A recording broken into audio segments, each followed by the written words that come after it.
One day, Jesus was tagged by a theologian in the Jewish community of his day, tagged him with a question. It's one that the Bible scholars debated constantly in Jesus' day. Which of the commandments, teacher, is the greatest commandment? Is it one of the 10 commandments?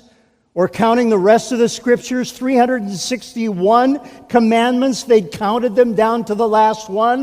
Of those, which is the greatest? And here's his answer.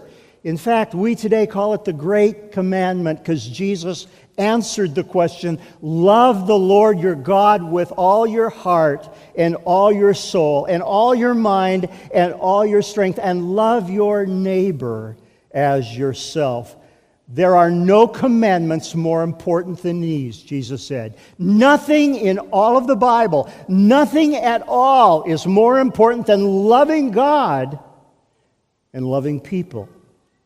So life according to Jesus is about learning how to love. Nothing else matters this much. That's why God put you here on planet Earth in this time, in this place, so that you would have opportunity to grow in learning how to love Him with all your being and learning how to love people as you love yourself. In fact, the Bible says this in 1 Corinthians 16:14, everything you do must be done in love. Everything. Literally everything. Not just some things. Everything is to be done in love. Writing emails? Yep. Writing Facebook posts? Yep. Ordering at McDonald's drive-up when the line stretches nearly back to the street?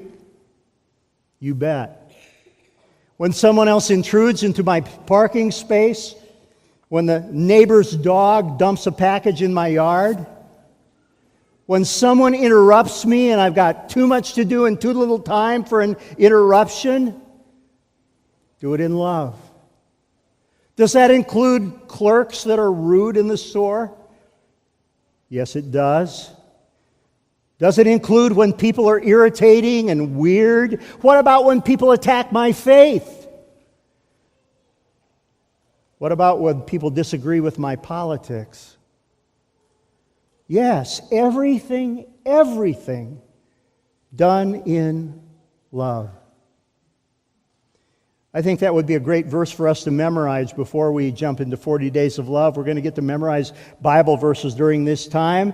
So why don't you say it with me? It's an easy one. Let's do the reference first and then come back. 1 Corinthians 16:14.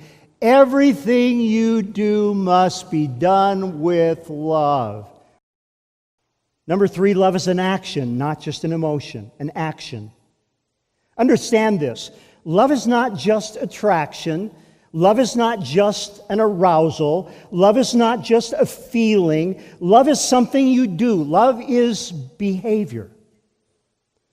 Many years back, I listened as a guy backtracked. Actually, it was in a public testimony in a Sunday evening service when he reminded us of something he had said when I counseled him in his troubled marriage, and an active affair was going on in those days. His affair ended up in another disaster, and he actually said to me and to others when it was too late, Pastor, you know, if I had spent on my wife what I was spending upon my mistress, if I had been caring for my wife like I was tender and listening and helpful to my mistress, I could have saved my marriage. I could have loved my wife if I had invested in my relationship with her. You see, love is a behavior. A behavior that can create emotion, but love is not an emotion. You can't command emotion. You ever tried this with your kids? Be happy now. You're so crabby. Be happy. I've heard my daughter saying, Daddy, I'm trying. Easier said than done, right? Emotions are often uncontrollable. If love were an emotion, God would not have commanded us. But love is something you do, and it produces something you feel. That's why 1 John 3:18 says, "Let us love not with words or tongue." Don't just talk about it, but with action and in truth. Don't talk about it. Do love. I hesitated about sharing this little tidbit. It's like the girlfriend who said about her boyfriend, he's always saying, "Honey, I'd die for you." She said, "You always say that, you never do it."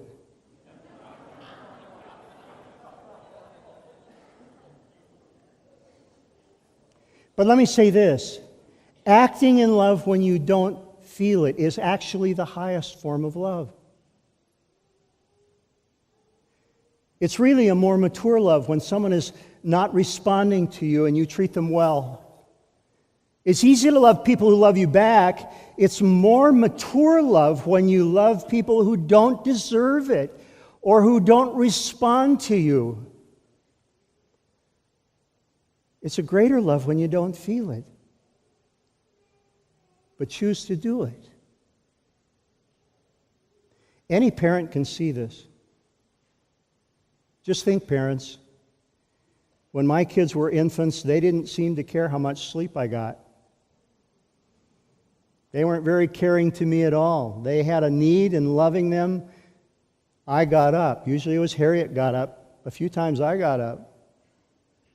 When my girls were in school, they didn't seem to care what I was busy with when they forgot their violin or their clarinet at home. But I loved them, and I served them. When they were sick, they didn't seem to care much that I gag when I clean up somebody else's barf. But you know, it didn't matter that they couldn't love me back in those moments. I just loved them.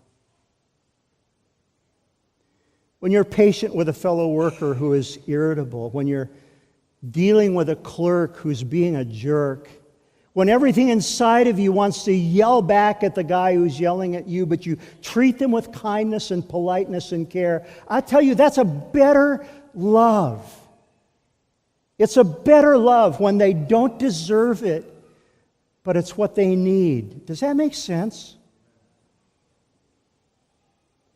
Love when you don't feel it. Listen to me. You who are married and struggling, that spouse doesn't always deserve your love. And you may feel like the flame has gone out and the thrill is gone. I want to say to you, don't go looking for another thrill.